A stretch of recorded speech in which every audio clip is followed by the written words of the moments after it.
Ruben Amorim actually is clueless.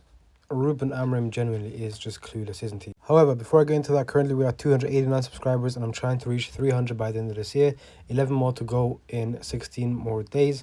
99% of you guys are not subscribed, so make sure to smash that subscribe button in order for me to reach that goal. Anyways, back to the main topic of discussion. This is the Manchester United against Bournemouth match reaction. 4-4 draw. Man United dropped 3 one-goal leads. First a 1-0, a 2-1, and then again a 4-3. We were very close to dropping that half-time goal record. I think Ten Hag dropped it, the away one, and now the home one, Amorim was mere seconds away from dropping it if it wasn't for Senne Lammens. And look, obviously we scored some nice goals. Amad Diallo got a very easy header. Casemiro from a good corner, I'd say, from Bruno Fernandes, a great delivery. And then Bruno Fernandes obviously scores that magical free kick.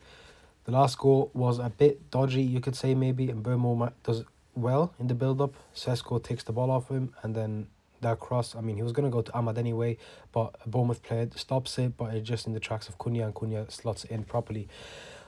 The thing is, we also have to remember, one of our, that goalkeeper of...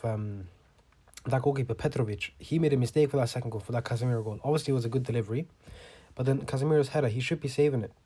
That's the thing. Petrovic just was not performing well. In my opinion, if they had, a half-competent goalkeeper, this game we would have lost it. In this game, 100% we would have lost it. I don't think we'd take the 2-1 lead. But then again, also in the first 10-15 minutes, we started off extremely well. We had some big chances from Mateusz Cunha, from Mason Mount, from Casemiro. No one could finish their chances. One player that did have a stinker is Brian Mbeumo. Obviously, for that the fourth goal, where obviously Cunha scored it, he showed his brilliance. But the thing is, overall, as a game, he had a stinker. One player that did have, an outstanding game is Amad Diallo. We are going to see how much we're actually going to miss him once he goes to AFCON, which is obviously now we're going to miss Amad Diallo for the next game. Obviously, Mazraoui, he's gone already anyway. And Mbeumo, we're going to miss him as well. And also Casemiro, we're going to miss him for the next game because he's picked up his 5th yellow card and that is now a suspension for the next game. And yeah, I guess the positive is the fact that Kobbie Mainoo is going to be playing in the midfield, but the negative is the fact that he's playing with Bruno Fernandes in that pivot, and obviously that doesn't really work like that. But one thing I do want to speak about is Kobbie Mainoo. Once he came on, we raised our possession increased, we kept the ball on the ground a little bit more. We were still going along too much, but we kept it on the ground a little bit more. And we went from 3-2 down to 4-3 up.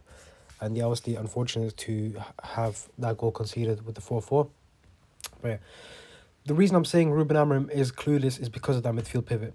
You see Bruno Fernandes doing all these things, obviously he got goal and assist, perfect, well done, mate. But guess what? Both of them from set pieces again. He could be getting you open play ones as well if you'd actually play him in an advanced position, if you'd actually play him in the number 10 positions. But instead, you're wasting him in the pivot. And the thing is, you're not only limiting his game, but you're also damaging the entire team. Because Bruno Fernandes, first of all, he doesn't have the legs to track back, especially considering Casemiro is the one beside him. Together, they are a mismatch. Together, they are never going to work. Together, they're going to get overrun easily. And it's not even just because they don't lack the legs. It's also because simply Casemiro, he actually sticks to his position. He actually does his role. Bruno Fernandes, he goes wherever he wants to on the pitch. He pretty much plays as a 10 while being a pivot player. And Ruben Amorim, he had Bruno Fernandes now for a year and a month, and he somehow still hasn't figured it out. And obviously now you're seeing Ugarte, he doesn't get minutes at all anymore. Kobbie Mainoo, he gets limited minutes. This game, fair play, 30 minutes, half an hour. Good, I guess, good. But in terms of, individual performances, Senne Lammens, I think he had a good game. I think he kept us in. Obviously, in those last two saves were crucial. Any of the goals, to be honest with you, I don't think he could have done much. Maybe the free kick, but that's if you were being harsh. The centre-backs, Aiden Heaven, I think he had a good game. I think maybe the last goal, if I'm not mistaken, where the guy did a backflip celebration, he could have done better in order being, closing the guy down. The other centre-backs, Luke Shaw, I think he had a good game as usual. The only bad game that he's had was the Manchester City game. Lenny Yoro, I think he was quiet, to be honest. I didn't really notice him much. I didn't really see him do any good passes. I didn't see him do any good tackles, anything, or interceptions or whatever. Diogo Dalot, I think he had a good game. That's 3 straight games in a row where Diogo Dalot has played well. I am picking up on those things. Amad Diallo, as I said already, outstanding. A Bournemouth stinker. Cunha has been quite good as well. Mason Mount, I think for the first 10 minutes, first 20 minutes actually, he's been quite good. After that, he disappeared.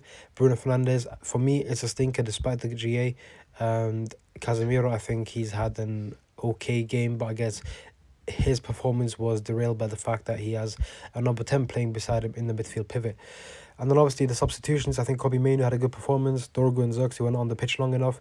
Lisandro, I mean, I didn't notice him much to be honest, but maybe he could have helped out with that goal where I said, heaven, should I close the guy down? Because Lisandro, he was the free man. He was the spare man. He could have helped him out maybe. Any other subs? I can't think of any. Sesko, he's had a decent performance. I mean, he was a crucial part in the goal that we scored, the 4th goal, the Cunha goal. But yeah, things have to change for the Aston Villa game, and hopefully they do, because so far it's not looking good. They have won the last 9, yes, I repeat, 9 games in a row. We are struggling to win 5 games in a row. They're doing 9 games in a row, and it's not looking good for us. But yeah, Aston Villa, I think we have a good track record against them anyway, so I'm not too worried. Hopefully things change around. If they don't, serious questions have to be asked of Ruben Amorim, and the guy might have to actually face the sack. Anyway, that's it for the video. I hope you guys enjoyed it. Please don't forget to subscribe, like, and share the video, as it helps with the algorithm. And also let me know your thoughts on the game in the comment section below. Do you agree with any of my statements? Do you disagree? Which ones? Why and why not? Goodbye.